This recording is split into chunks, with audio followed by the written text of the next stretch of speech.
They just like they can't do an Onision expose about me. That would require me having done anything, you know, or like anything of an Onision level, which is not even remotely the case. People literally could not do an Onision style expose video on me because I have not done the things that Onision has done. Hi guys, how are you doing today? I hope you are all doing very well. So first and foremost, this is my second part of my video on Anastasia or Lexity. And for those of you that are returning from that video, this video is going to be focusing on the public allegations made against Anastasia. We're also going to be looking at her reactions to the allegations, and we're also going to be looking into her opinions on topics such as abuse, as well as victims of abuse. Now, if you are here and you have not watched part 1 of this video, I strongly urge you to watch part 1 before you watch this video. This is my first ever 2-part series on this channel for a reason. This is a very complex story, and while I will be doing a very brief recap, this is not going to include the myriad of things that we went over in part 1. We simply have far too much to discuss today. We do not have time to go through every single thing we went through in part 1. There will be references to clips and statements in part 1 in this video, so if you have not watched part 1, this is going to be a bit difficult to follow. Please go watch part 1 if you have not done so already. In part 1, we focus on Anastasia as a person as well as her internet come up. Having a deeper understanding of Anastasia as a person, her mental illnesses, and her behaviors really gives a lot of context to the situations we are going to discuss today. So if you have not done so already, please go watch that video. Now, additionally, I need to give a very big trigger warning. Today we are going to be discussing topics such as abuse, SA, and coercion. We're also going to be once again seeing video clips from live streams of our protagonist Anastasia being extremely angry and volatile. Those of you that had already watched part 1 already know what to expect with that. However, we are going to be seeing far more of that today in this video than in part 1. It can be very overwhelming to watch, so please just keep that in mind. I will try to remember to include both verbal and trigger warnings before I show those clips. So just a quick recap, in part 1 we discussed Anastasia, or also known as Lexity. We talked about her social media come up and how she had gained hundreds of thousands of followers both on TikTok and Instagram. We not only discussed how she came to be as an internet personality, but we also looked at some of her behaviors and actions as a result of her mental illnesses, including her BPD. In part 1, I stated that there were public allegations made against Anastasia, and that is what we are going to be going over today. Once again, please go watch part 1 if you have not already. There will be missing pieces to this puzzle if you have not watched part 1. Now, with all that said, let's get started. The date is January 2nd, just one day after New Year's. You're scrolling on your phone and suddenly a video pops up in your feed. A woman appears to be crying and very distraught in the video. She also appears to be sitting in a vehicle. Hey Exsweetpea, so sometimes when people ask you to hang out, it's just because they need someone. And I have been alone for so goddamn long. Everyone just stares at me, and most people don't like me because I'm trans and punk, and nobody wants to be around me. I need someone in my life who will spend just 2 minutes to give me a hug. Ever. Goddamn. I can't do this. I can't do this. Hey Exsweetpea, so sometimes when people ask you to hang out, it's because they need someone, and I have been alone for so goddamn long. Everybody just stares at me, and most people don't like me because I'm trans and punk, and nobody wants to be around me. I need someone in my life who will just spend 10 minutes to give me a hug. Ever! Goddamn! I am so... I can't do this. I can't do this. The video has over 2.6 million views and over 170,000 likes. One of those 2.6 million viewers was a person named Marcella. Marcella had been following Anastasia for a while and really enjoyed her videos. And when she read the caption of the video, it stated, "If you are in Southern Oregon and will give me a hug right now, please hit me up. I will drive to you." I feel cursed. Somebody please just show up for me. Marcella just so happened to be in Southern Oregon, and she could see how desperate Anastasia was. Marcella had felt this way before, and she really just wanted to help people in crisis. Sometimes just having someone be there for you can make the biggest difference. So Marcella reached out to Anastasia saying, I could be that hug you're looking for. Really scary state of mind.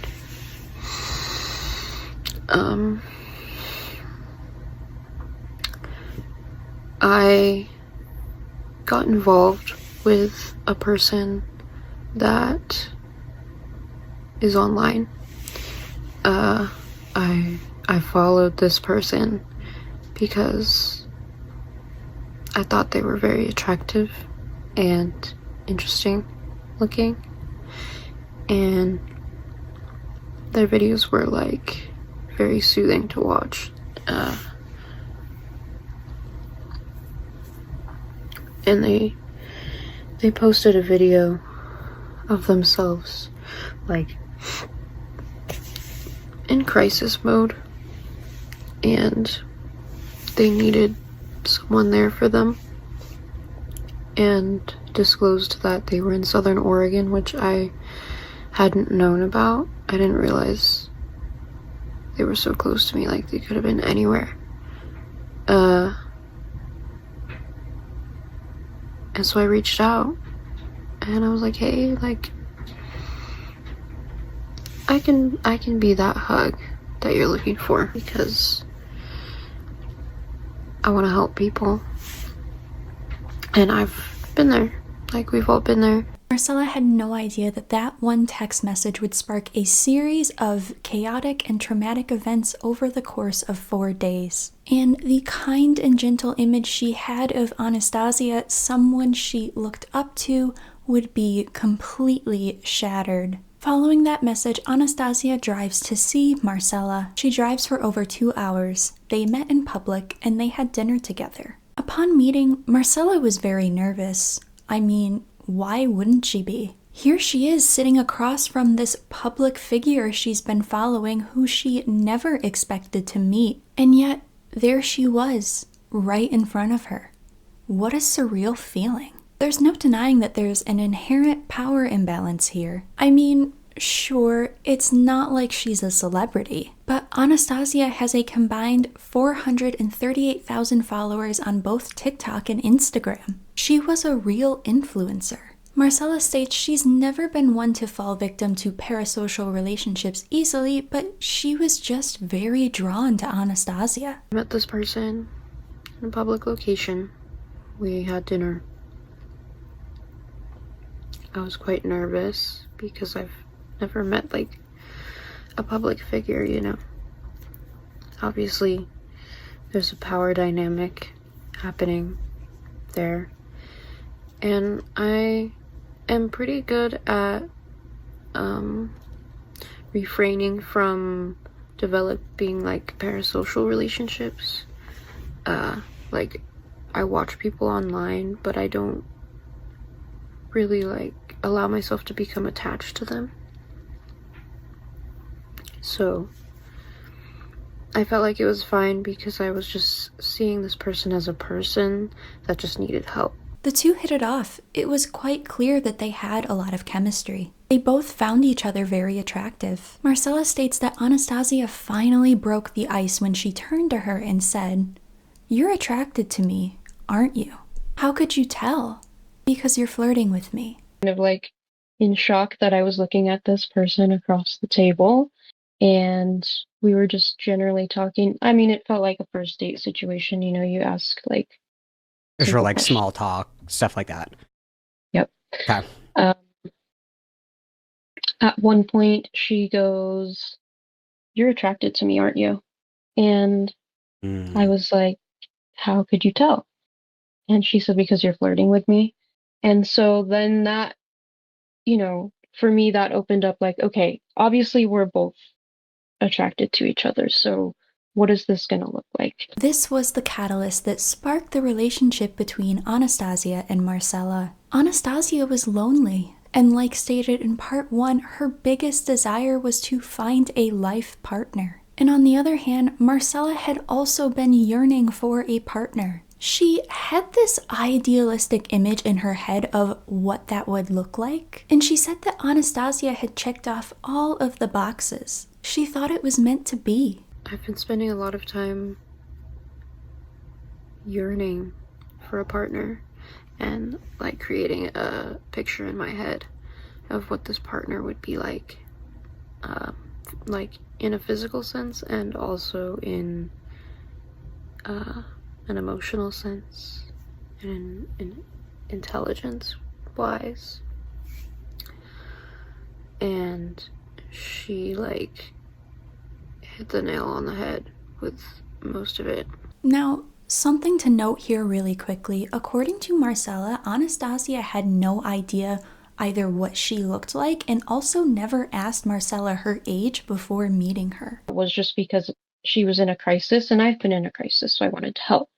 So, sight unseen, she didn't know who I was, what I looked like, how old I was. She never asked how old you were before you guys met up? No. Now, Marcella is a legal adult, but I personally find that very alarming. Especially if you're an influencer, to not verify the age of someone you're meeting up with is a huge red flag. So once they had established that they were both attracted to one another, Anastasia then asks Marcella if she can kiss her. She says yes, and after that, Anastasia would spend the night at Marcella's home. Anastasia would stay for 4 days total, and the two fell hard for each other. It was an extremely intense and passionate relationship from the beginning. Marcella stated that she felt they were both vulnerable and unprepared for how invested they would get in one another. Marcella had been working through her own mental health issues and past trauma at this time. She admits she has a tendency to become anxiously attached to people and tends to fall into codependent dynamics very easily. So, this person that I met,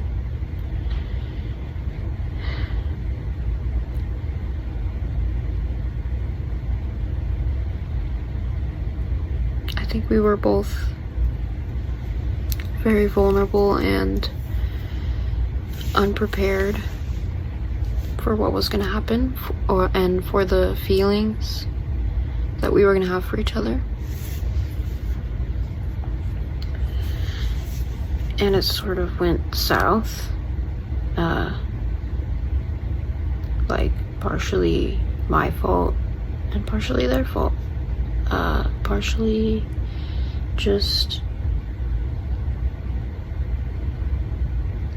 too intense. There are many ways that people respond to trauma, and studies show that experiencing abuse and trauma long-term can alter the physiology and the chemistry of the brain. Trauma can actually shrink areas of the brain, believe it or not, including the hippocampus and the prefrontal cortex. The hippocampus is what helps us retain our memories, and the prefrontal cortex controls our decision-making and our impulse control. There are many factors that play into how and why survivors can sometimes subconsciously find themselves falling into repeated patterns of toxicity and abuse within their relationships. In part 1, we discussed how Anastasia refers to herself as a dommy mommy and tends to take on the more dominant roles within her relationships. And since Marcella fell easily into submissive and codependent roles, it seems like both of them would be able to satisfy each other's needs. But problems would soon arise between the two. First off, Marcella describes her attachment style as avoidant, meaning that she has difficulty with emotional closeness. Everyone has these attachment styles or ways that they bond and connect with other people.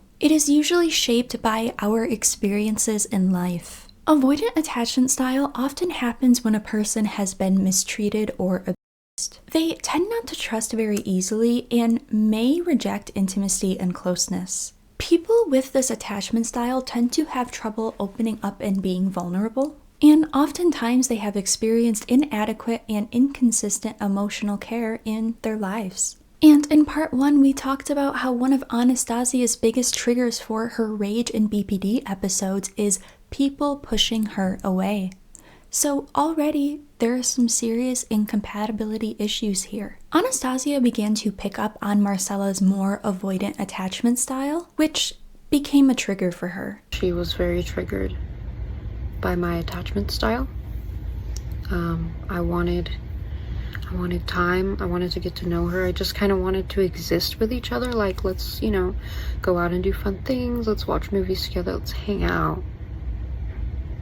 Let's not become so, like, crazy attached right from the beginning. Let's build this slowly so that I don't crash and burn, and so you don't crash and burn.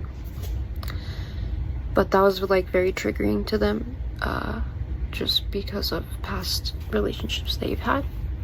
So, like, my past relationships and their past relationships were very conflicting, and we were very triggering to each other. Marcella stated that she just wanted to take things slow. Go to the movies, go to dinner, just build an organic relationship and just exist with one another. But Anastasia wanted immediate commitment, as she has an extreme fear of abandonment. On January 6th, it was the anniversary of Marcella's father's passing, so it was a very emotional day for her. And so then on January 6th, which I want to add, I forgot to add in my video, January 6th was the anniversary of my dad's death, and I made that very obvious to her, and that it was a very difficult day for me.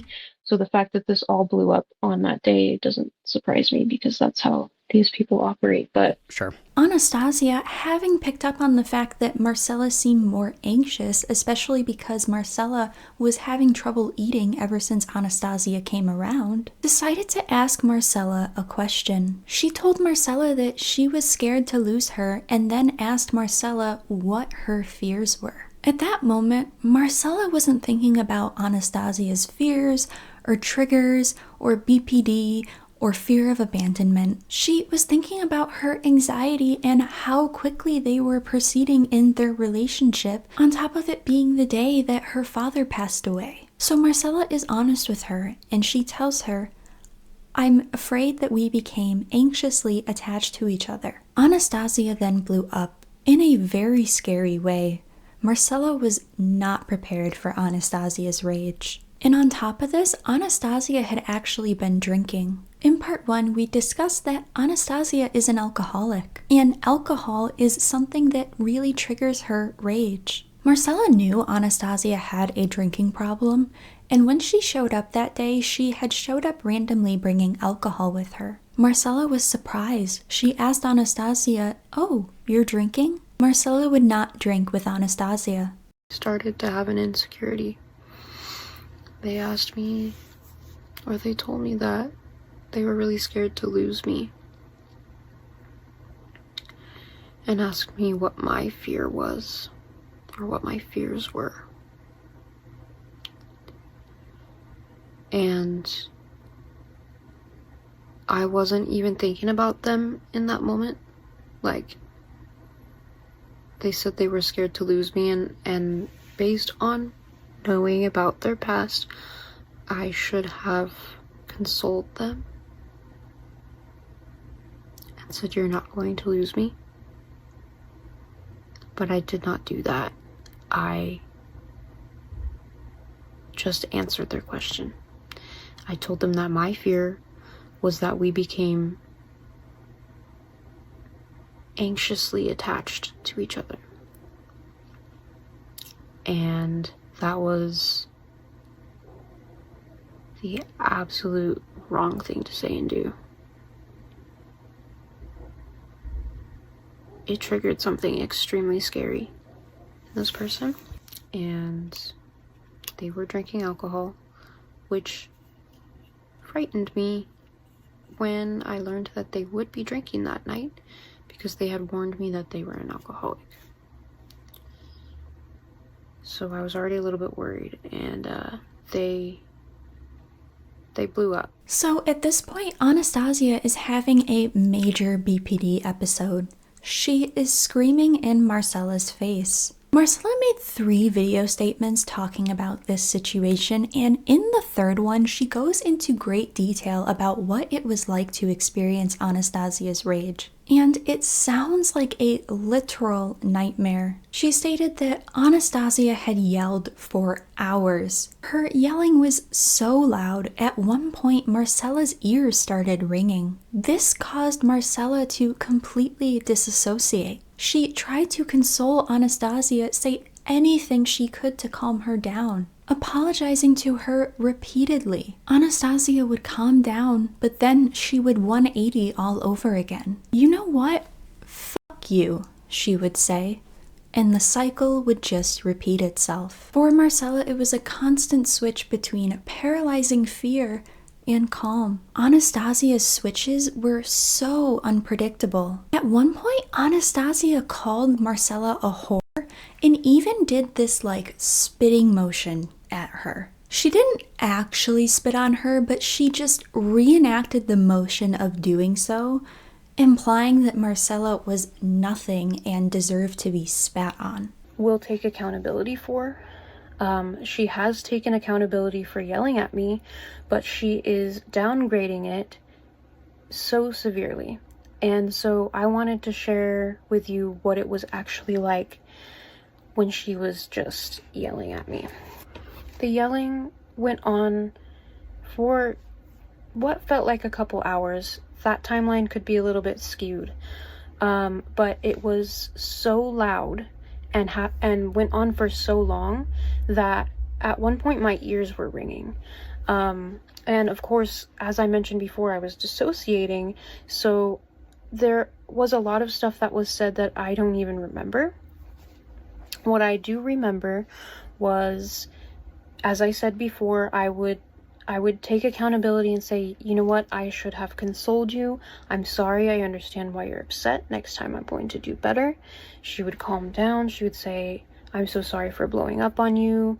You're right, you did nothing wrong. And then she would circle back around and she would say, you know what, you. And then she'd go off and the same ramblings over and over again. It was just the same circle. So to me it was like being screamed at and scared, and then, oh, she's calming down, okay, everything's gonna be okay, and then screamed at again, and okay, everything's gonna be fine, I'm safe, and then screamed at again. I don't know how many times that happened. It was at least 3 or 4. At one point she called me a whore. I don't know why. At one point, she made the motion of like spitting in my direction.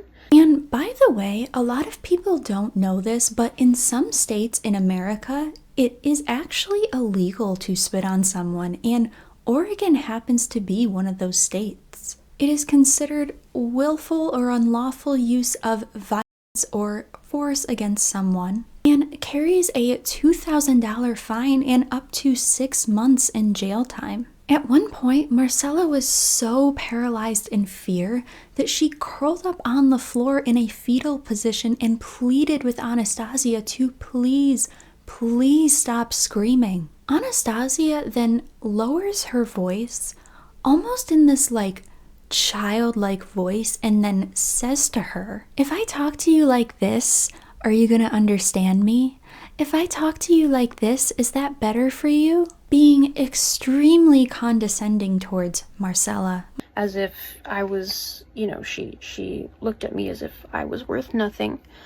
And then at another point, I was cowering right here on the floor. Okay, I was in like a fetal position. And I told her, please stop screaming at me. I really need you to stop screaming at me right now. And she said, she switched up, and I'm sure you've seen this in her lives, she switched from yelling to a baby voice. And she said, if I talk to you like this, are you going to understand me? Do I need to talk to you like a baby? Is it okay if I talk to you like this? Please look me in my eyes and tell me that's not a...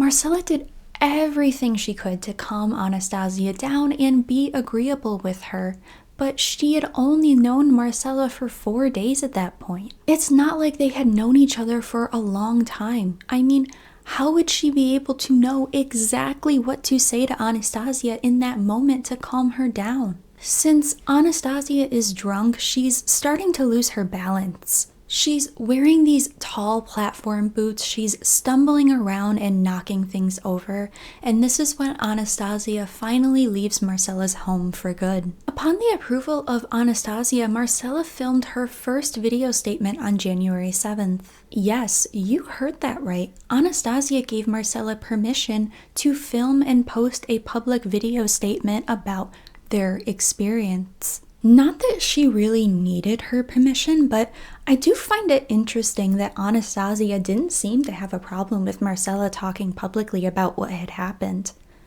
At least, in the beginning, she didn't have a problem with it.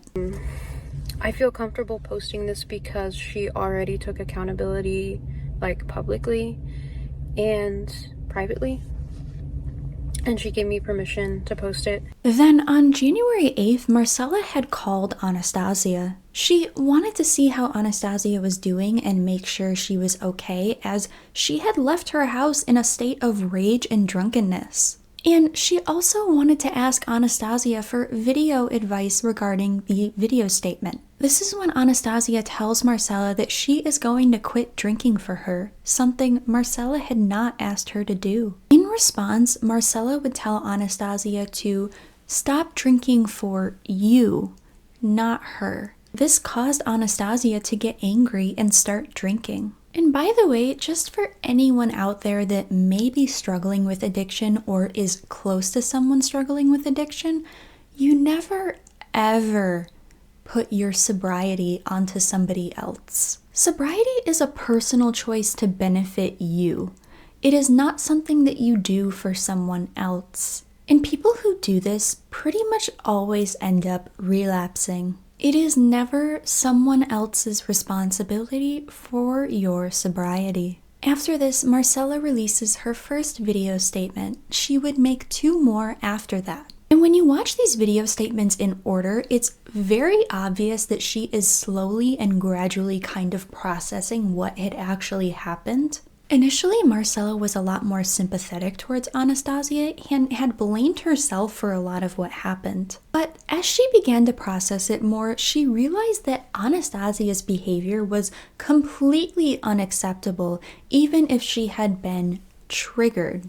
Now, Anastasia did make a response to this video statement in multiple videos and live streams. But before we discuss that, we need to talk about the next person that came forward, because another person named Marcy would make their video statement just 3 days after Marcella made hers, with their own set of allegations against Anastasia. And since the video statements were posted so close together, most of Anastasia's responses refer to Marcy and Marcella. So I think it only makes sense to know both of their stories before going into Anastasia's response. I realize Marcy and Marcella are very similar names and it can be slightly confusing.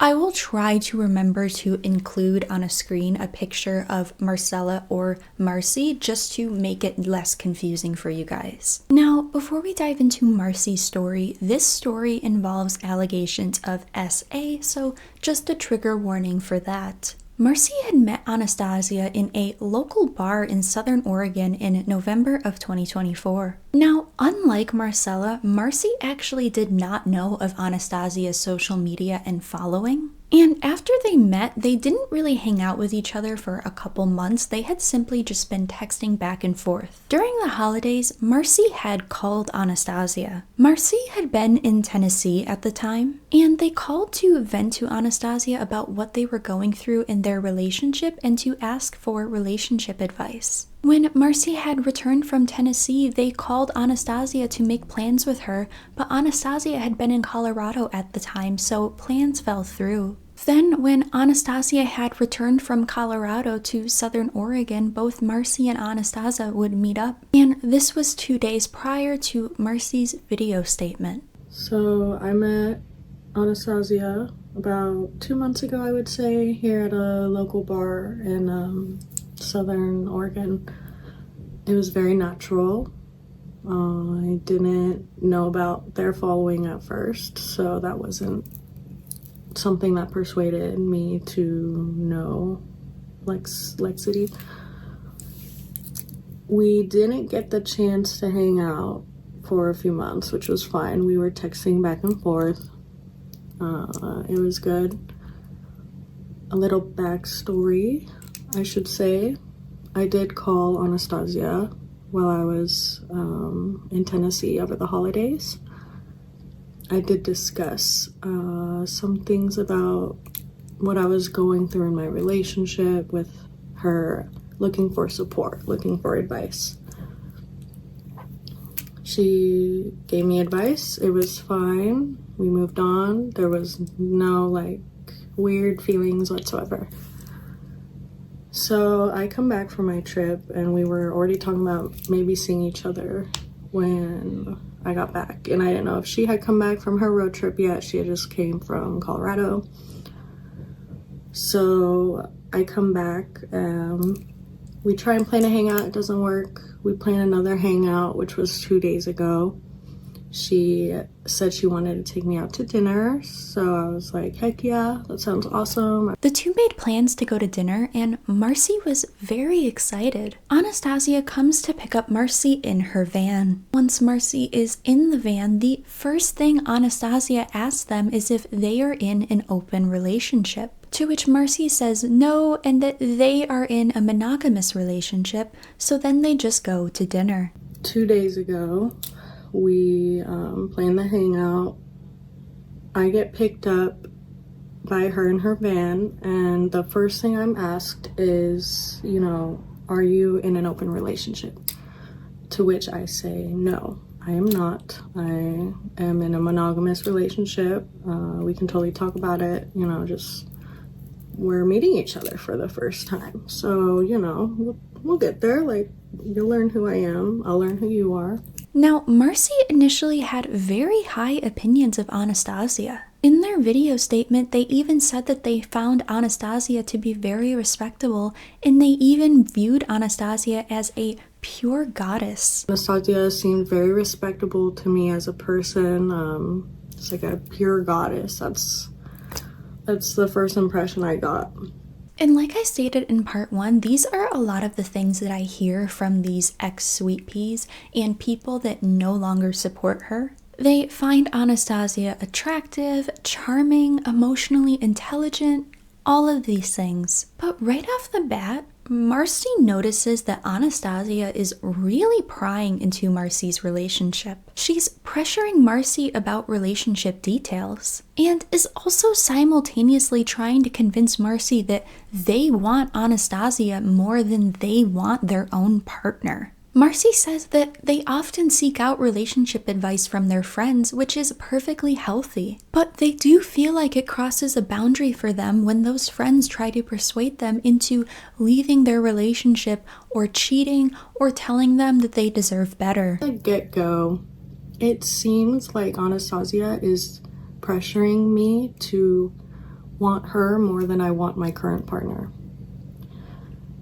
And I will say, you know, I do go to my friends for relationship advice, support, whatever that may entail. But what I believe in is that it is not okay to try and force somebody out of their relationship they're currently in and try and persuade them that they deserve better, because that's very harmful, especially if like the person you're like, the friend you're trying to convince to leave the relationship can't or doesn't want to because they love that person, you know, which is valid. We all have our own kind of timelines with how we heal and how we figure our situations out. Anastasia was heavily pressuring Marcy into thinking they deserved better than their current relationship. And Anastasia is also trying to convince Marcy that she would be a better partner to them than their own partner. Was pressuring me to, you know, understand that I deserved better and I needed to leave my relationship, and somebody like her could treat me so much better. Additionally, Anastasia was also trying to convince Marcy that they were a submissive and needed a dommy mommy like her to take care of them. Marcy states explicitly that they are not asking for that and they do not want that at all. And that, you know, I'm obviously a submissive woman that needs a dominant mommy to take care of her, which I do not. I'm not asking for that. But unfortunately, because I was in shock, I didn't know how to process the fact that my boundaries were being actively broken, that I continued to be nice and sweet and kind of shy.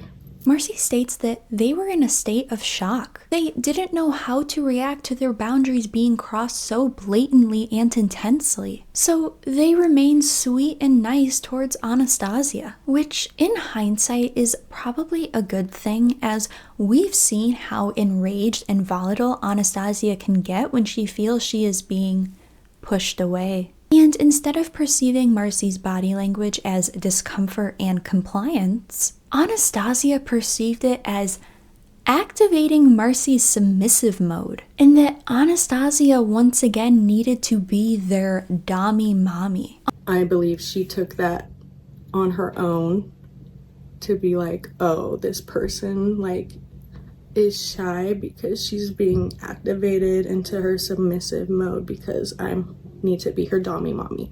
And that's not the case. I was very insecure. I was nervous. I didn't know how to tell this person that I felt like they kept breaking my boundaries, because I'm still working on that. I'm still actively healing. Anastasia then used this activation to further push boundaries for Marcy. And let me just say very quickly, if you are making moves on someone, whether that be romantic or sexual, if you have to try to convince them that that's what they want, that is incredibly manipulative and coercive. Consent should be affirmative and enthusiastic. It should not be something that you have to convince someone of. And if you need to try to convince them, it's because they don't want that and they don't know how to set those boundaries without trying to upset you. And typically people pick up on these signals and they don't try to push further. And I'm not sure if Anastasia genuinely can't recognize signals or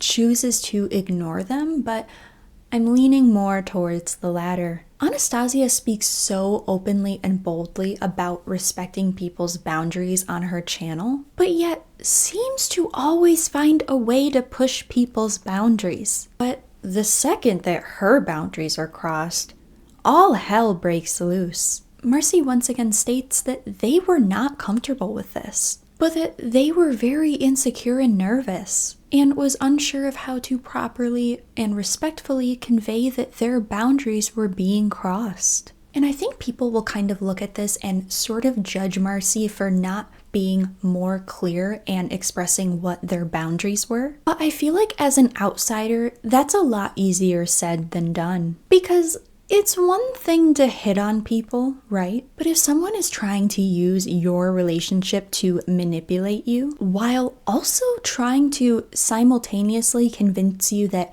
you're a submissive and need a dommy mommy, that is an entirely different level of boundaries being crossed. And personally, if I was in that situation, I don't think I would know how to react. I could also see myself just trying to be nice and compliant just in order to get out of the situation safely without upsetting the other person. And you never really know what someone is capable of in a state of firm rejection. And people, and women especially, often get assaulted and killed for firm rejection. And we've seen previously how angry and volatile Anastasia can get when she feels she is being pushed away. So in hindsight, I think Marcy proceeded very cautiously. And I'm grateful that they did, because again, you really truly never know what someone is capable of when they're angry, especially someone like Anastasia. Marcy stated that they were not okay with how quickly Anastasia was trying to convince them to leave their relationship, all because Marcy had just been asking for relationship advice. Marcy also stated that they enjoy platonic forms of affection, whether it's hugging or holding hands or in some cases even kissing, just as long as it's platonic and consensual. Anastasia had asked Marcy for a hug and they said it was a nice hug and it was consensual and it was fine. But after that, Anastasia would even more intensely try to convince Marcy to be intimate with them, both and romantically. Marcy denied these advances and the two would end up going to a local pond and sitting with each other on a bench. Marcy was cold, so Anastasia offered her jacket to them. Then all of a sudden, Anastasia attempts to kiss Marcy. Marcy was shifting and pulling away from her, trying to send signals in her body language that she was not okay with this. If you try to kiss someone and they actively lean away from you, you shouldn't need any other signals. Like, that in itself is so abundantly clear that a person is not interested in you. And then after Anastasia attempts to kiss Marcy and Marcy rejects, Anastasia then decides to grope Marcy's breast. So after dinner, we're walking to the park. And I love platonic affection. I love hugging, holding hands, even like consensual platonic kisses. I hugged Anastasia and it was nice. It was a really good hug. But from like the hug on, I felt like she was really pressuring me to be romantic or sexual with her. She gave me her nice jacket. It was really warm. We went on the bench in front of this pond to talk and just sit and digest. And Anastasia was trying to kiss me. I was kind of trying to pull away and just not give in to that. And then next thing I know, Anastasia is groping my breast. And she does this twice. And I froze because I didn't know what to do. According to Marcy, she groped Marcy's breast twice, and Marcy did not give Anastasia permission to do this. And they froze, unsure of what to do. This is an extremely common response to SA.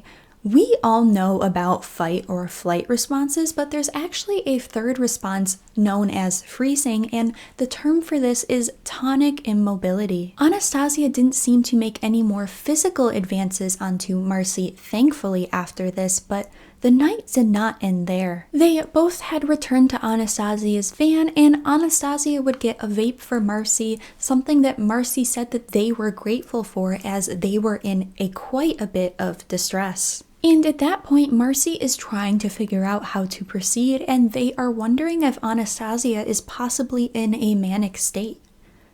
Which, even if she is in a manic state, is still not a justification for her behavior. The two are driving on the freeway, and Anastasia is still trying to pressure Marcy into leaving their relationship. Anastasia then begins self-loathing, asking why she can't find a partner and why no one wants to be a partner to her. Why she can't find a partner but everyone else can. And then Anastasia turns to Marcy and asks why she can't be enough for Marcy. Why can't Marcy be with her? Marcy is just sitting there thinking to themselves, what the hell is happening? How did we go from mere relationship advice to Anastasia literally asking Marcy to leave their relationship for Anastasia? And even making blatant sexual advances onto them without their permission or consent.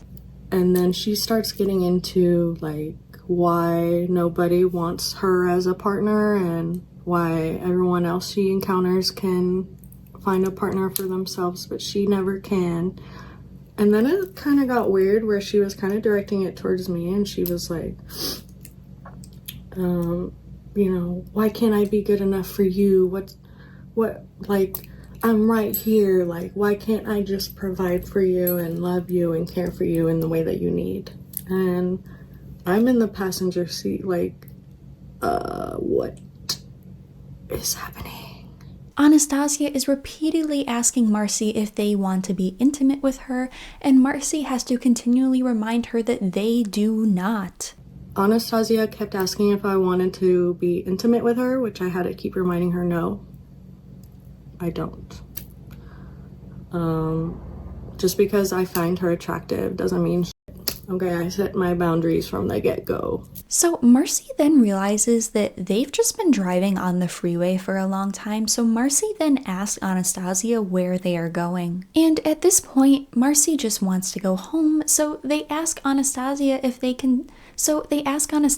she can take them home, and Anastasia agrees, but Anastasia guilt trips Marcy for this. Anastasia then asks Marcy randomly if they can go to the ocean, and Marcy says that they would rather plan for an ocean trip than just go to the ocean spontaneously. I asked Anastasia where we were going because I realized that we were just driving on the freeway down to California, and I did not know where we were going. I wanted to go home. I didn't know what the plan was for the night, but I was ready to go home. So I asked Anastasia if I could go home. And she said yes, but she made me feel bad about it. She was like, oh, well, you know, like, why don't you just want to go to the ocean? Like, we could just go to the ocean, like. And I was like, you know, I kind of want to, like, plan an ocean trip. Like, a day in advance or something before we do all of that. Like, I wanted, like, change of clothes, all that stuff. And Anastasia was basically, like, upset that no one wanted to, what's the word I'm thinking of? We just go do something without thinking about it. And just a rule of thumb for my viewers, if someone is crossing boundaries with you like this and they randomly say, hey, let's go to the ocean, after you deny their advances, don't go to the ocean or a trail or any place that is secluded and very not populated. Just better safe than sorry. So Anastasia then finally picks up on, or in my opinion, chooses to acknowledge the fact that Marcy is clearly uncomfortable. So then Anastasia starts asking them what is wrong and if she did anything to upset them. Marcy again is just trying to be nice and compliant, considering they are alone in a van together and Anastasia has now repeatedly crossed boundaries. Then Anastasia randomly pulls over and asks Marcy if she can hold them. Marcy tells Anastasia no and says, I actually don't want to be touched right now. And Marcy actually has to repeat this a few times before Anastasia finally says, okay, I understand, and gives up. It gets to the point where Anastasia is worried about me. She pulls over and she looks at me and she goes like, can I hold you? And I go, no, I actually don't want to be touched right now. And it took a few times for me to tell her that. And she goes, okay, I understand. So Anastasia finally then starts to take Marcy home, and Marcy notices that Anastasia's demeanor has changed a bit and that Anastasia is giving them the cold shoulder. And then Anastasia gets upset once she realizes she is taking Marcy home to their partner's house. And Anastasia tells Marcy, I can't believe you're going home with him and not with me. And Anastasia is upset that I'm going back to my boyfriend's house and not staying with her. And she tells me, basically, like, I just can't believe you're going with him and not with me. And I was like, I am utterly dumbfounded at the fact that someone could act this way. Marcy then starts crying in front of Anastasia and says, hey, I just needed a friend tonight. I'm sorry if I put any of this stuff on you and made you feel like I needed that much saving. I appreciate you and I understand where you are coming from and I really appreciate your concern. And I started crying in front of her and I was like, hey dude, I just needed a friend tonight. I'm going through my own things as well and I'm very sorry if I put any of those onto you that made you feel like I need that much saving, because I don't. But I appreciate you and I understand where you're coming from and I appreciate the concern. the night had not ended the way they thought it would, and they hadn't fully processed all that had happened until the next day. Marcy said that they felt disgusting and used, and that they felt like they could not trust anyone else but themselves. Then, upon seeing Marcella's video statement, they reach out to Marcella, and 3 days later, Marcy would release their video statement. Marcy states that they do not want to cause harm to Anastasia, but that it's important to speak out about these things, and that they are not trying to gain anything publicly from speaking out, and they just want to be able to move on after this. But Anastasia would absolutely not allow them to move on from this, because now, in a matter of a few days, 2 people have come forward with public allegations against Anastasia. And her reaction, if she didn't already look guilty before, she most definitely does now. So let's take a look at some of these live streams following the allegations. So this first set of clips is actually from a January 10th live stream, which was the day before Marcy released their video statement. So this is just in reference to Marcella. Now, this live stream doesn't start with Anastasia talking about Marcella. We actually don't have a whole lot of context here as to why this started. But when it starts, Anastasia is in a state of rage. She's raging and screaming about being trans and racism and the system and how we have to stand up against the system. And although it may not be relevant to the allegations at this point, it's very clear that Anastasia is very angry, and this is only 2 days after Marcella's video statement, so we're getting a bit of insight into Anastasia's state of mind following that. The live stream is broken down into 5 parts, and in part 1, she is screaming and responding to comments of people telling her that she is very scary when she is angry. That they do not get credit for.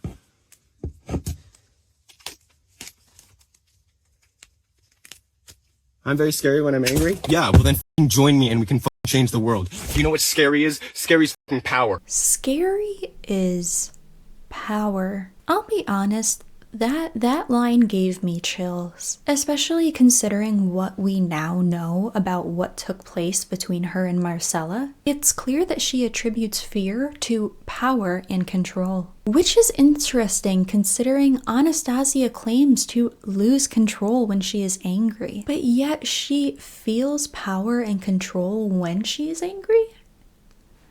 The math isn't mathing. Anastasia then goes on to defend her anger and rage. Why won't you accept my anger as a valid emotion? I have righteous fury. How else should I communicate that I am angry? You shouldn't express it this way all the time, but you know, like I'm doing this because like this is an appropriate way to communicate rage. You know, like how else would you communicate that you're angry? Right? Well, you communicate that you're sad by expressing sadness, right? And you communicate you're angry by expressing anger. Why are you unable to accept my anger as a valid emotion? Because I have righteous fury, because I do not like when people are hurt. Now, part 2 of this stream is much shorter, but take a look at this clip for a second. You've spent your life being apathetic to the harm of a lot of people. And you know what? I have to accept that a lot, because I find out about new harm every day. And yeah, it is hard to realize that you missed something and you need to do more work, but you know what? It's worse. Denying the problem because it's too much work.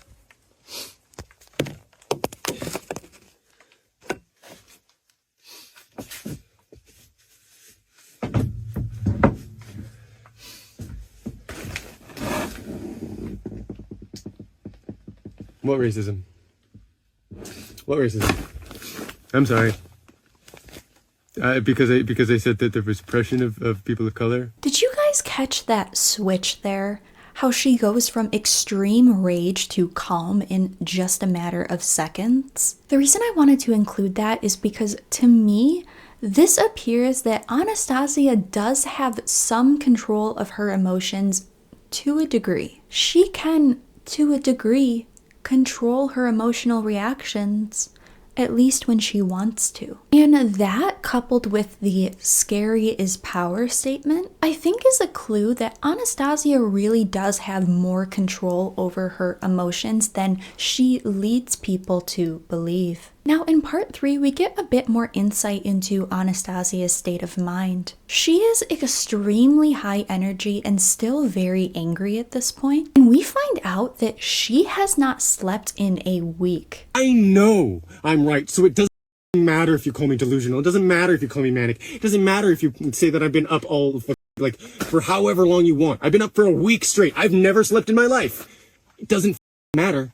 All my points are correct, and I'm right. And I feel this is extremely important because we as humans don't fully realize how much sleep and sleep deprivation especially affects the way we behave and our decision making. First off, sleep deprivation can cause the neurons in our brain to overwork themselves, leading to a lack of cognitive brain functioning and affects various ways in which we think. Additionally, sleep deprivation affects the way we retain our memories, leading to lapses in memory and full memory loss. It can also heavily impact our decision-making skills, as sleep deprivation can contribute to poor decision making and lack of emotional control. And remember, Anastasia has BPD, so she already lacks emotional control. So sleep deprivation only serves to further exacerbate that. And lastly, sleep deprivation can heavily decrease brain signaling, which can contribute to our mood and emotions as well as our body movements. So the long-term lack of sleep, I feel, is extremely important context into Anastasia's state of mind and perhaps why she may be acting this way. And if she really has had this much difficulty sleeping her entire life, like she says, this may be a huge contributing factor to why she is exhibiting these behaviors, which seem to only be getting worse with time. Now, at one point, she refers to herself as a celebrity, and people in her chat call her out and tell her that she's not a celebrity, which leads her into this tangent about how many people watch her and how many people love her content. Do you call that? Okay, fine, I'm not a celebrity. I'm something. I'm definitely something. Right? Like just because you don't want to acknowledge my successes does not make my successes stop existing. Yeah? Like, you try to build a following. You try to make content that people love as much as people love my content. Try. Do you think it's easy? Do you think you can do it? It's clear that Anastasia has this grandiose image of herself and inflated self-ego, which I think may contribute to why she thinks certain behaviors of her are acceptable, especially the behaviors we saw towards Marcy. How she tried to convince them that she could be a better partner to them than their own partner, and how all they needed was someone like Anastasia to be there and take care of them. Now, here Anastasia said something that set off major alarm bells in my head when I heard it. Because while Anastasia is going on this live stream rant, you actually see her playing with a box cutter since she had been still working on her van at this time. And someone in her chat calls her out for playing with the box cutter, and listen to what she says here. A celebrity. I don't care. What do you call it? And put the box. Oh, sorry. It's just triggering for people. It might be triggering for people. I'm sorry. It's just for the installation. I'm not a cutter. I've never been a cutter. I'm more like a punch. I punch trees and things when I'm like engaging in like self-harm. I was never a cutter. And just because like, I don't know. Yeah. I like the thud. I like the impact of like the thud. It feels more satisfying to me. I like the thud. I like the impact of the thud. It's satisfying to me. Now, this is a huge red flag and is often a warning sign that someone may become or is already physically abusive. We've already seen Anastasia's rage and we know how volatile she can get. And when you combine that rage with the statement of enjoying the impact of the thud and the satisfaction of the thud, that outward expression of anger and aggression, these are pretty clear steps in the pathway to becoming physically abusive. in the future. And if you recall from part 1, Anastasia had gotten kicked out of her mother's home when her mother came home and found a huge mess and a bunch of holes punched in the wall. So this is just a consistent pattern of behavior that is statistically likely to escalate further. Now, in part 4 of this live stream, Anastasia's chat is trying to tell Anastasia that she seems like she is in a manic episode. Manic state. But let's say I was. Right? Let's say I was in a manic state. What I wanted to accomplish before I was in a manic state. Like, it was this, right? When I'm not in a manic state, I would plan to do the exact thing I am doing right now. So if I am in a manic state right now, does it matter? And Anastasia has stated that she is diagnosed with ADHD, so it is possible that that could be contributing to her elevated energy here. And she says something at the end of this part that I found really amusing. Very educated. I'm insanely educated, you know? And like, that's not me bragging, I'm not competing. I'm saying, you assuming I don't know what I'm doing is ridiculous. I don't assume you don't know what you're doing. Why do you assume I don't? Nothing that I do should lead you to believe that. I'm incredibly articulate. I'm good at what I do. And I'm going to circle back to that statement a few times in this video as we progress, so just keep that in the back of your mind. So when we get to the final part of this January 10th live stream, Anastasia finally brings up Marcella, as people in her chat keep calling this out and want Anastasia to address this. So first, she accuses Marcella of just wanting attention from her fame, even though Anastasia is the one that encouraged and gave Marcella a permission to talk about the situation publicly. And she encourages people to not go to her channel and watch her video statement, which again is funny considering she is the one that encouraged Marcella to post a video statement. And then Anastasia insists that she's apologized to Marcella so many times and that she's not going to keep apologizing for the same thing over and over again. Okay, so let me be clear. At this point, Marcella is like literally just trying to get attention from my fame. Okay? At this point, that is all that's going on. Okay? Do not go over there because that's what's going on. You know? Like it's fine that she wants to talk about stuff, but like a bunch of people coming over here and being like, "Oh, Marcella. Go over there or not."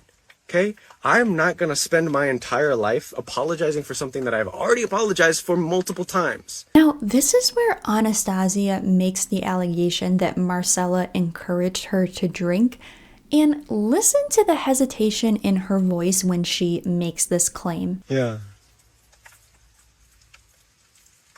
I got mad at Marcella, apologized. She can't forgive me for it, and she encouraged me to drink alcohol.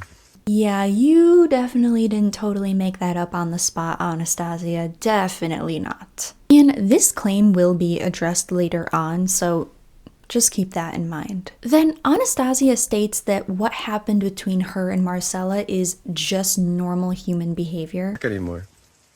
This is not a story. This is normal human behavior. And this goes without saying, but I'm gonna say it anyway. This is not normal human behavior and not normal relationship dynamics. And if you are experiencing these symptoms or these behaviors, or you are on the receiving end of these symptoms and these behaviors, please seek professional help. Then she says something so unbelievably stupid. Just stupid. Literally, what am I supposed to do? Fine, she's being a big baby, and she's trying to get attention off of me. She's being a big baby. That wasn't very articulate and educated of you, Anastasia. I'm insanely educated, incredibly articulate. Here's the thing about articulate people. They choose their words very carefully. That's what makes them articulate. The big baby statement I just wanted to point out, just because Anastasia constantly talks about how educated and articulate she is, and then in the moment she calls Marcella a big baby. That was a very, very big brain moment.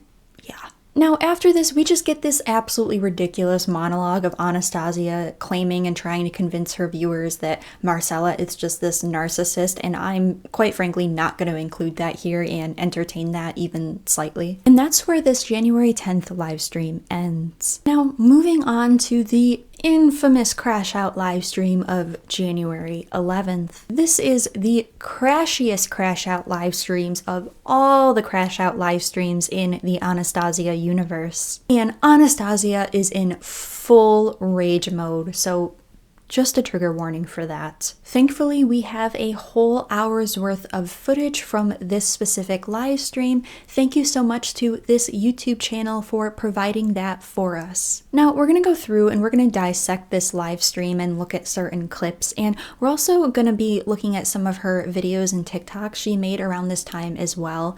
That'll be a little later on as we talk about Anastasia's opinions on abuse and abuse victims and all of that. And this YouTube channel, Exsweetpea, was extremely helpful for providing some of those other problematic live stream clips as well as some of these video clips that we are going to reference. So thank you so much to that channel. So literally not even 1 minute into this live stream, Anastasia is already screaming and enraged, saying, "Take me to court, you c***," referring to Marcy.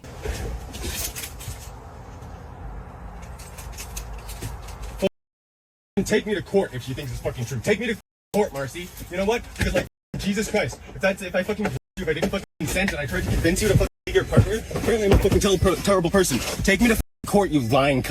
Take me to court. And by the way, if you look closely, she's actually fidgeting with an axe. Now, don't get me wrong, I fidget with things too when I'm uncomfortable or overwhelmed, but perhaps an axe is not the best thing to be fidgeting with on camera when you are angry and addressing SA allegations. I'm just saying. And she does put the axe down eventually, but yeah, that was a little scary. So then someone asked what is happening, and Anastasia goes on to explain what is happening, saying this. This is not helping at all. I don't care.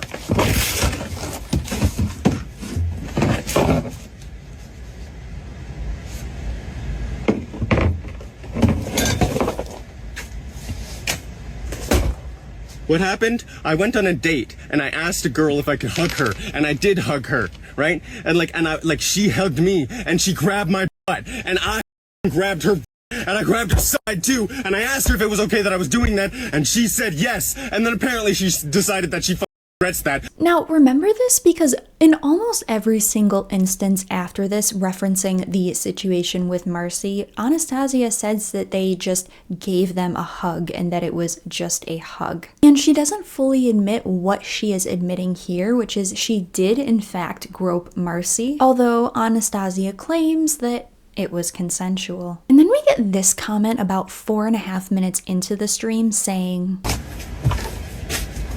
"And you know what? If you're gonna believe the minority person, trans women are minorities. So you know what? Believe me, because I'm the victim. If you're gonna believe a victim, that one's me, the trans woman." And this is something Anastasia says pretty much every time she addresses these allegations, which is that she's only being accused of these things because she is trans, and trans people constantly get accused of being predators. And you'll find that Anastasia tends to use her trans identity as a scapegoat for her poor behavior. And let me be clear, I do not doubt that there is a demographic of people being transphobic towards Anastasia. However, that simply does not represent the majority of the criticism towards her. My video on Anastasia has about 800 comments at the time of recording this, and I check new comments every single day. And I've had to remove about 9 to 10 transphobic comments out of 800 comments. The large majority of the criticism towards her is not at all transphobic. This is an easy scapegoat for her, as unfortunately it's not a secret that many people in the LGBTQ+ community,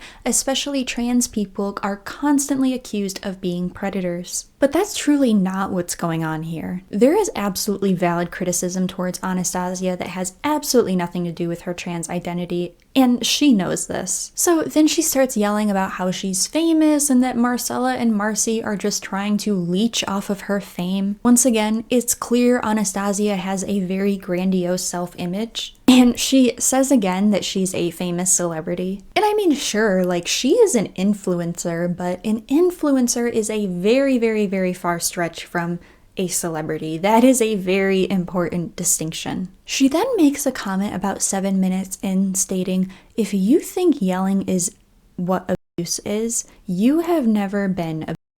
You have no idea what abuse is if you think it's just one person getting angry one time and then leaving when you ask them to. That's not abuse.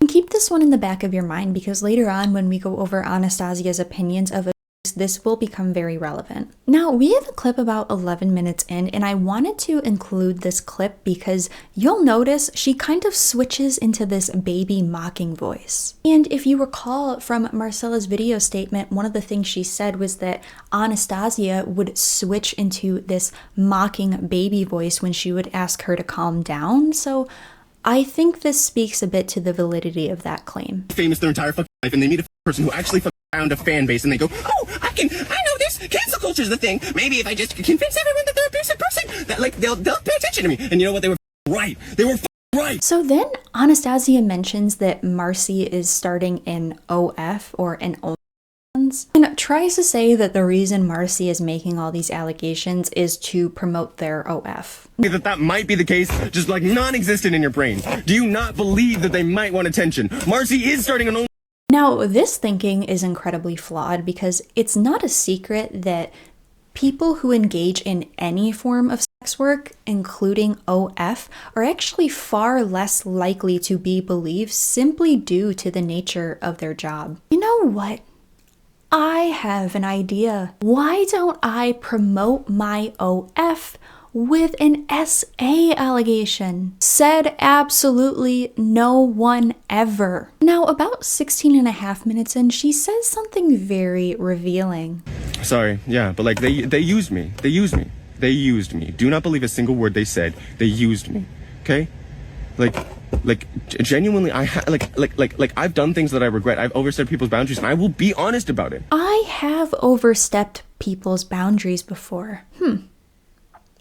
Interesting. And FYI, she will go on to later say that she is extremely cautious when it comes to people's boundaries, which is a very conflicting statement considering she just admitted to crossing people's boundaries. Then someone in her chat asks Anastasia how she justifies name-calling Marcella, to which Anastasia replies that she doesn't justify it and apologizes. How did I justify name-calling Marcella? I didn't. I'm sorry for that. I was really angry. I left afterwards. Like, I shouldn't have insulted Marcella. That was mean. I was out of control, and I acknowledge that. I don't justify it. I'm sorry. And this will become relevant later on, once again, when we talk about Anastasia's opinions on abuse. Then at around 24 minutes in, she brings up Marcy again, stating it was just a hug, it was just a hug, after already admitting to have groped them. It was a hug. It was a hug. It was a hug. And the reason I bring these things up is because Anastasia's statements are so conflicting and contradictory, which is exactly why people don't believe her when she says she did not do these things. Because people who want to seem truthful won't omit details like this and then go back on them. Oh, but it was just a hug. Oh, I mean, I did grope their breast and grope their butt, but it was really just a hug. Like, we literally see you trying to get your story straight, Anastasia. You are literally being caught in 4K. Okay, maybe not in 4K, but you get it. Then of course we get these are fame piranhas, these are fame vampires, which is literally one of my absolute favorite statements ever. These are fame piranhas. Fame piranhas. Fame fucking vampires. You know, people usually just say like, oh, they're just an attention whore, but fame piranhas, that is very creative. Then at around 29 minutes in, Anastasia starts going on about how she's going to be live streaming every day for a year. But she says she's going to be live streaming naked? And this isn't pertinent to the allegations. I just find it extremely odd. Like, why are you live streaming naked? Like, I don't understand. I promise I'm not gonna do it. I'm in the live stream. If I'm not driving, I'm naked for a year.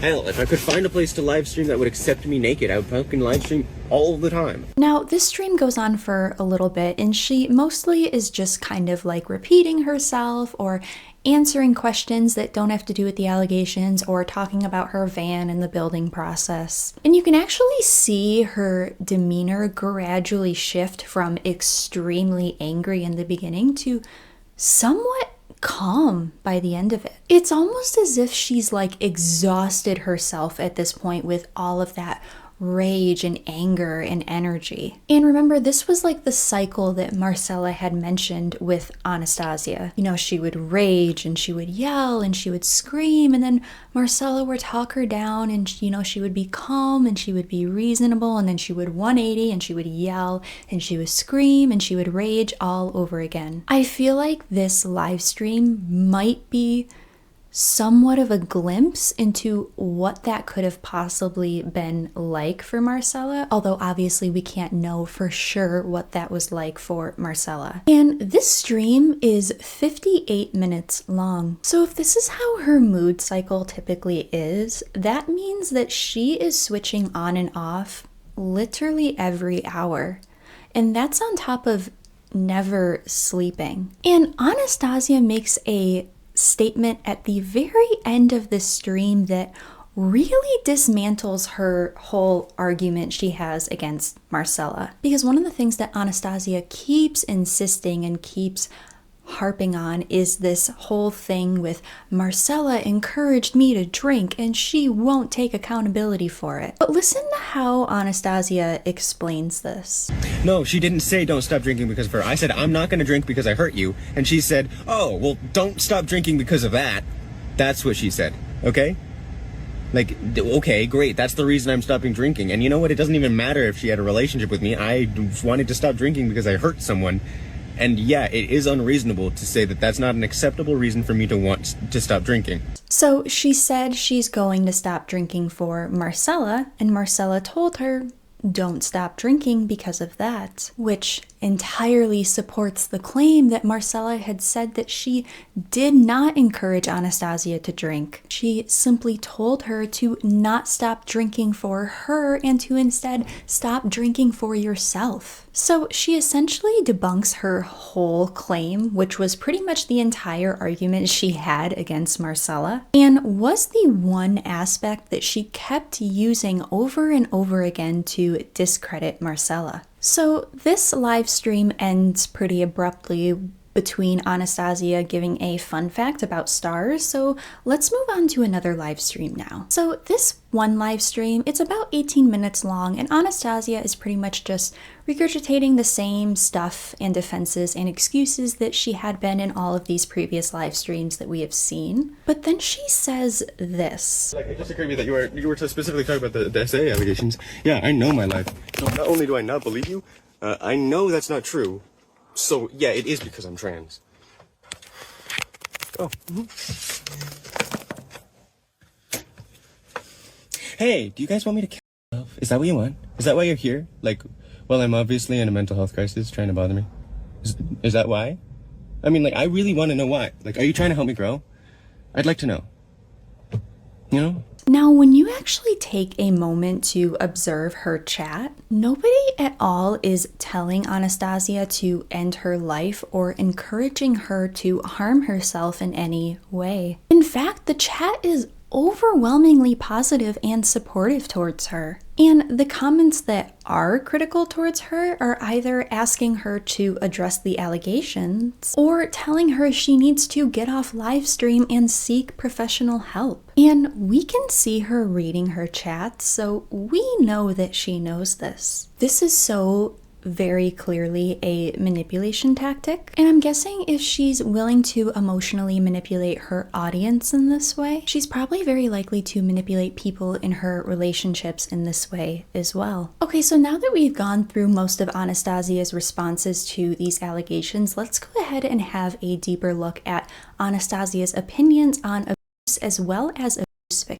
abuse. So in one clip I mentioned earlier in a live stream, Anastasia says something regarding Marcella, and what she says is, No idea what abuse is if you think it's just one person getting angry one time and then leaving when you ask them to. That's not abuse. First of all, she did more than just yell at Marcella once. She screamed at Marcella for hours until her ears were literally ringing. And she was verbally degrading her with insults, which she literally admitted earlier in the live stream, and even made a spitting motion towards her. Marcella described being paralyzed in fear, being curled up in a fetal position on the floor while Anastasia was screaming at her, both of which falls under verbal abuse, which is a type of emotional abuse, so already this is wrong. And Anastasia seems to not really recognize emotional and verbal abuse as abuse. Those of you may recall that in part 1, I showed a clip where Anastasia states that yelling is not considered abuse unless you're being physically violent. And in part 1, I did also show another clip of Anastasia talking about her upbringing, where she mentions having endured long-term abuse at the hands of her father. So her perception of abuse may be flawed because of that. However, it does not change the fact that verbal and emotional abuse is still abuse. But even more alarming, there's a clip where Anastasia makes a claim that I think personally is by far one of the most harmful and dangerous narratives she has ever promoted on her platform. They called it abuse itself? Okay, it's abusive behavior, but that doesn't make me an abusive person. Like I made a mistake. Yeah, sure, okay? That doesn't make me an abuser. Yeah? Like an abuser is someone who has a pattern of abuse that they repeat, not makes a mistake once and does something that was abusive. Like, there's a difference.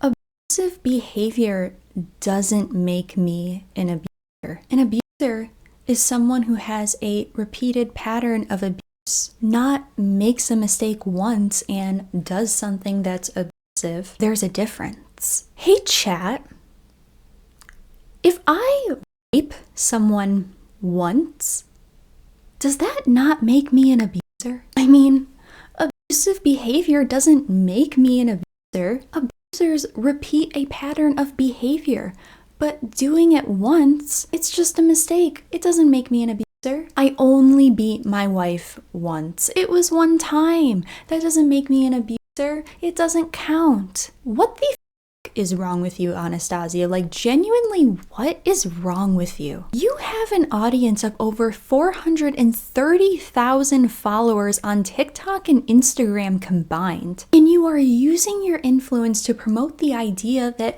abusive behavior doesn't make me an abuser, and that if you only abuse someone once, it doesn't count unless it's a repeated cycle of abuse. This is dangerous.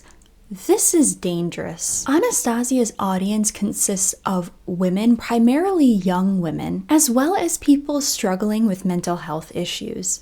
And these are the narratives that she's promoting. And aside from that, you're also giving abusers a pass to be able to get away with their abuse simply because they only did it once. Not only is that wrong on a moral level, but it's also wrong on a legal level. So it's just all around wrong. Oh, and never mind the fact that you quite literally just admitted that your behavior is abusive. Congratulations. That's it. We can all go home now. You've spent hours in live streams attempting to defend your behavior and convince people you are not abusive and haven't abused anyone. And you literally just disproved yourself in 37 seconds. Wow, truly remarkable. That wasn't very educated and articulate of you, Exsweetpea. So yeah, Anastasia's opinions surrounding abuse are extremely harmful and inaccurate, and she also admitted her own behavior was abusive, which I think even further speaks to the validity of Marcella and Marcy's claims. And then we have a couple clips of Anastasia talking about victims of abuse. And basically what she states is that she no longer believes abuse victims, and that she especially no longer believes abuse victims if the claim that they are making is against a minority. I hate her. I hate her. And you know what's worse about this? I'm never gonna believe her again. Like, seriously. Why would I?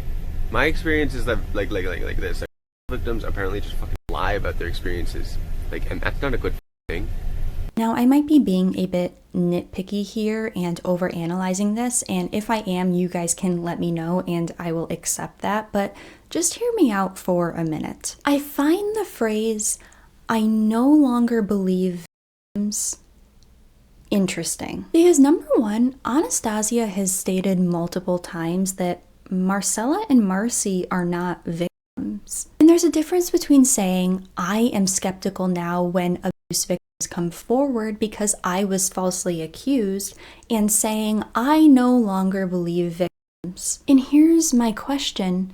If Marcy and Marcella truly aren't victims, why would you not believe victims? They are not victims according to you, so why would that impact the way that you believe actual victims? It should not impact whether or not you believe victims if Marcy and Marcella aren't victims, which almost makes me feel as though they are victims. And again, I could very well just be way overanalyzing this, but when I try to put myself in the shoes of someone who is falsely accused, again, I can understand the statement of saying, like, I'm a bit more reluctant and hesitant when someone makes an abuse claim because I was once falsely accused, but I really can't see myself, even in that scenario, saying I no longer believe victims holistically. That's just a thought I had. I could be reaching. Like, to be completely honest right now, I have spent the last 3 weeks completely immersed in the Anastasia Lexity universe. I can't tell you how many hours I have spent listening to this woman talk. It could very well be affecting my judgment here a little bit and making me read a bit too much between the lines. I don't know. I don't know. Alright, so now we're moving on in the timeline because, believe it or not, a third person later came forward with public allegations made against Anastasia. And this actually took place after the other allegations, and this person had not known Marcy and Marcella before these events. So yes, even after 2 people had made allegations against her, Anastasia still finds herself somehow being accused yet again of SA by another individual. And fortunately, we do have a video statement as well as written evidence to support this claim. Haylee had met Anastasia during one of her streams, so she followed Anastasia on Instagram and the two began talking with one another. Anastasia had an interest in learning taxidermy, and Haylee was very skilled in this. So she told Anastasia she could teach her some of her taxidermy skills. My name is Haylee. This is my experience with Anastasia Alexandria Athena Lennon, also known as Lexity, Anya Athena on Instagram, I believe now. Essentially, I met Anastasia on her stream. She ended up following me on Instagram. She told me that we could hang out. I told her I would teach her to skin an animal and some of the taxidermy process. And everything seemed fine. The two decided that they would meet, and Anastasia told Haylee it would take her about 2 weeks to get to her. However, she showed up in 2 days. This was around January 25th. This made Haylee nervous as she had already made plans with other friends that day. Haylee had been drinking before Anastasia had arrived, so by the time she showed up, Haylee had been really intoxicated. Haylee had accidentally missed Anastasia's calls a couple times, which agitated her. Anastasia kept texting Haylee asking why she won't let her inside, and if she was going to have to leave town. Haylee apologizes and then lets Anastasia in. By this time, Haylee states that she was blackout drunk. It's my fault, not her fault that I started drinking. So by the time she got here, I was already really drunk. And I had missed her call when she got here about twice. And I could tell she was getting upset. She sent me a bunch of messages. She's like, how am I supposed to get in? If you're not going to let me in, how am I supposed to see you? Are you going to let me in, or am I leaving? Am I leaving town? And I'm like, no, like, I'm like, come on, like, I'm gonna try to help you find the place. I'm sorry. There's a picture that Haylee shows of her and Anastasia sitting on the couch together on this day, and Haylee states that if you look closely at it, you can tell by her eyes that she is very intoxicated. Haylee did not remember this picture being taken at all and didn't even find out about the picture's existence until about a week later. Haylee does not remember exactly when she passed out, but when she woke up, she was in a state of confusion. And when she looks down, she finds Anastasia laying her head on her lap and sniffing her lower region. Anastasia is also fondling Haylee's lower region with her hand. Haylee is confused and scared and is asking herself what is happening right now. Haylee then gets up to go smoke some weed, and when she does, Anastasia follows her. Anastasia is caressing Haylee's back, telling her she has smooth, soft skin, and then says to her, "It's giving me mixed signals, baby. What are we going to do about that?" Haylee then tells her, "I don't know. I have a girlfriend." And Haylee's girlfriend was actually there with both of them that night. She is actually the one that took the picture of Anastasia and Haylee on the couch. Anastasia then leans in to kiss Haylee, and Haylee rejects her advance. Haylee did not know that they had already kissed when Haylee was blackout drunk. Haylee is trying to alleviate some of the discomfort and tension, and she cracks a joke to Anastasia about stealing her van,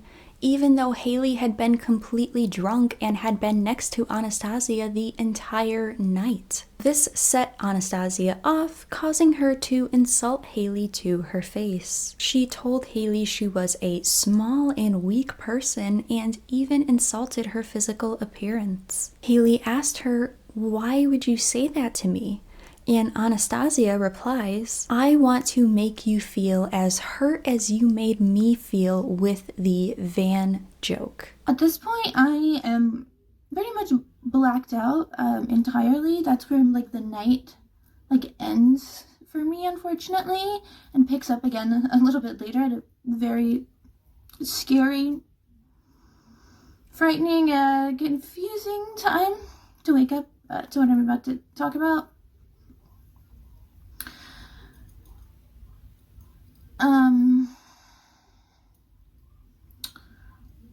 Yeah, so essentially the photo that was taken, my girlfriend Sky took that photo, and I am completely blacked out drunk. I didn't even know the photo was taken until about a week, like 5 days after that Anastasia was here. Yeah. You can see even in the photo that my eyes, one of them is going this way, one of them is going that way. Obviously, I'm clearly very drunk. So fast forward, I wake up on the couch and Anastasia has her head on my lap. And she's like sniffing my crotch, really sniffing my, her head is on my lap and her hand is like on my, sort of like moving around a little bit. And I'm like, what is happening? Because the last thing I remember was her like getting here, and I was just showing her like the stuff on my makeup desk. So I get up to go smoke some weed, and she gets behind me and she's like caressing my back. She's like, "You have such soft, smooth skin. Like you're giving me such mixed signals, baby. Like, what are we gonna do?" And I'm like, "I don't know. I have a girlfriend." And it just goes back and forth for a while. She goes like this to kiss me, and I go like back like this because I don't know that we've already apparently kissed before when I was blackout drunk. And this is where the van comment comes in, where I make a stupid joke about how I stole your van even though I'm right next to her the whole time, and she insults me to my face. I already wrote about that on Reddit. I really don't feel like talking about it again. Like the whole story. Yeah. The thing I failed to mention is that while I was drunk, Anastasia did end up hugging my girlfriend and groping her and her ass without consent. I was crying and shaking, and I ended up saying that I really want to hug my mother and my father because I'm originally from North Carolina, and I moved here when I was 18. I just turned 26. And when I said that, she wrapped her arms around me, and she said, yeah, I'm mommy and daddy. And I'm like, no, I'm talking about, like, my parents. I want to hug my parents.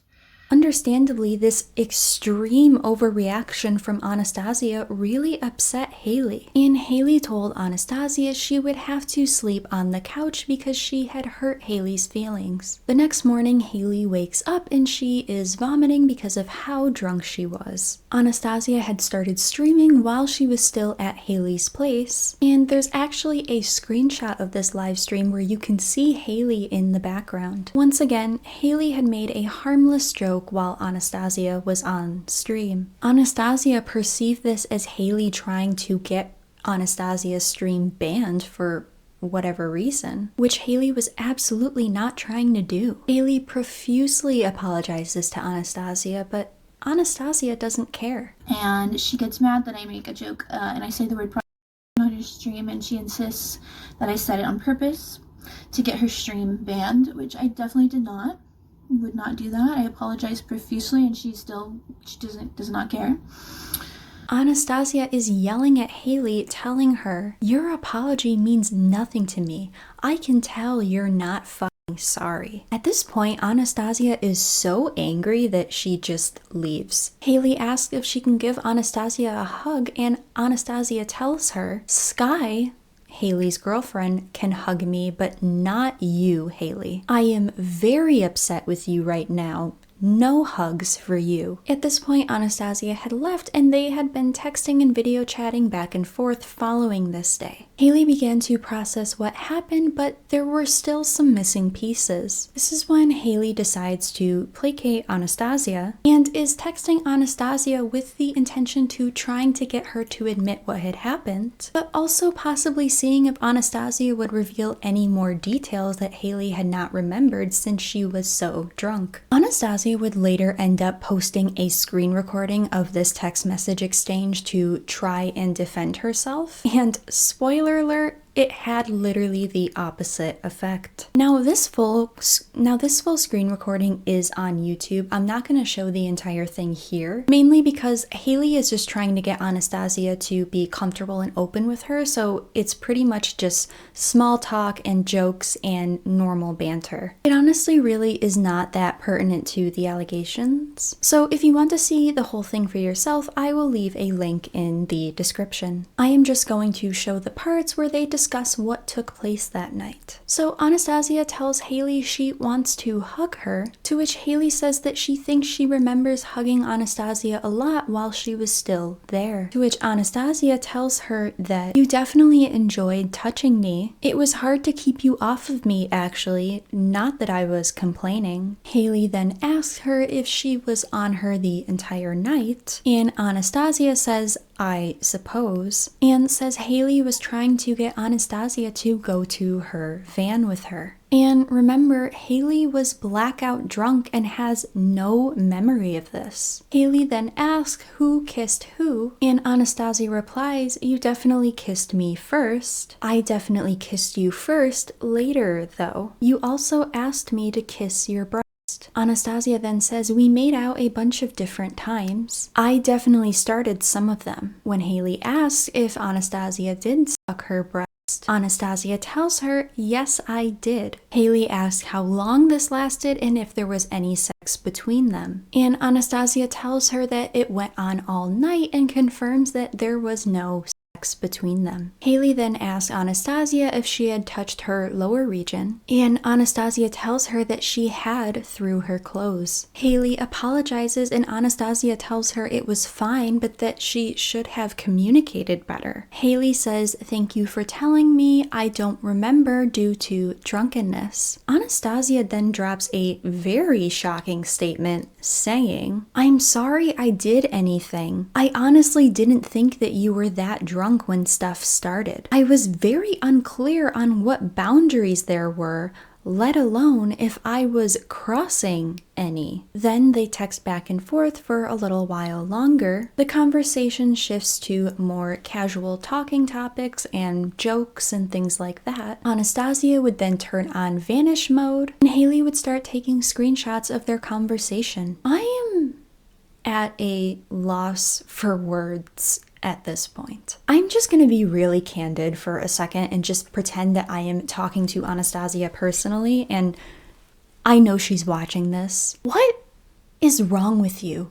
What is your problem, Anastasia? If I had been falsely accused of SA 2 weeks ago, the absolute very last thing I would ever be doing is having sexual relations with a drunk girl. In fact, if it were me, I wouldn't touch a drunk girl with a 20-foot fucking pole. And yet here you are admitting to groping and kissing an intoxicated girl and stating you were unclear about what the boundaries were. The boundaries are extremely clear in this scenario. You do not, for any reason, do anything or intimate with a drunk person. A drunk person is incapable of giving informed consent. Congratulations, Anastasia.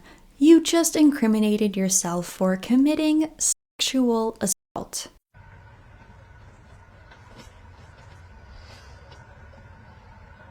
Is there a reason you're ignoring all my comments? I don't know. What did you say?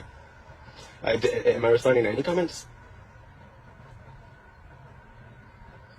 The blackout drunk girl me, you mean? Yeah, Haylee said me. Haylee said me, and because she's drunk, she decided that she gets to accuse me of her, which is not the way it works. Yeah, drunk people can't consent, but they can sex people. And again, this screen recording was posted by Anastasia. Anastasia posted this thinking it would vindicate her when it so obviously implicates her. Once again, that was not very educated and articulate of you, Exsweetpea. But this story doesn't end here. Because actually, Anastasia, even after all of this, was still trying to convince Haylee to remain friends with her. And Haylee would state that during a video call, Anastasia had told her that in order for them to remain friends, Haylee would have to post a video statement saying Anastasia had not SA'd her, and that she would also have to discredit the other victims, Marcella and Marcy, as well. So Haylee does post a video. The video of her sharing her experience of Anastasia assaulting her. As of right now, there have been no further public allegations against Anastasia, and I really hope it stays that way. Anastasia still continues to deny all of the claims made against her. Her live streams are heavily modded so that people can no longer confront her on what she has done. Marcella, Marcy, and Haylee have all been in contact to support one another. I worked with each one of them personally to share their stories. We have finally reached the end, and I need to say something that I think is very important before I end this video. I seldom use the word canceling on this channel. If you've been following me for a while, you already know that. I'm very big on promoting personal growth on this channel. I believe in the idea that people who make mistakes should have the opportunity to grow and change as a person. But objectively speaking, some actions are irredeemable in this world. I think there was a time in this story where Anastasia could have made different choices and had been able to redeem herself. When it came to the rage and the dog situation, those things were bad, but had she chosen to get help at that point, I think she could have turned herself around in a positive way and continued her online journey. But she didn't make those choices. She instead chose not to better herself and continue down this path. And she has now made choices that are beyond redemption. I wish this story could have ended differently. I really do. I believe Anastasia needs to be canceled. I believe she needs to be deplatformed. I think she is dangerous not only to the people within her personal life, but to the internet as well. She promotes incredibly harmful narrative about abuse and abuse victims to her audience of young, impressionable people as well as mentally ill people. She also promotes extremely negative stereotypes regarding mental health and has continued to stigmatize mental health conditions on her platform. Her platform is a weapon. It is a way to manipulate and draw people into her world of harm and danger. The other problem that comes with cancellation is that once people get to a point where they've done something irredeemable and are deemed canceled, they begin to embrace the canceled and lolcow status and become the worst version of themselves in order to get views and clicks and money. I don't want to encourage Anastasia to get worse, but I can't pretend like she can redeem herself at this point. Anastasia has truly gone beyond redemption. I hope in doing this that it will shed more light on this situation, and that more creators,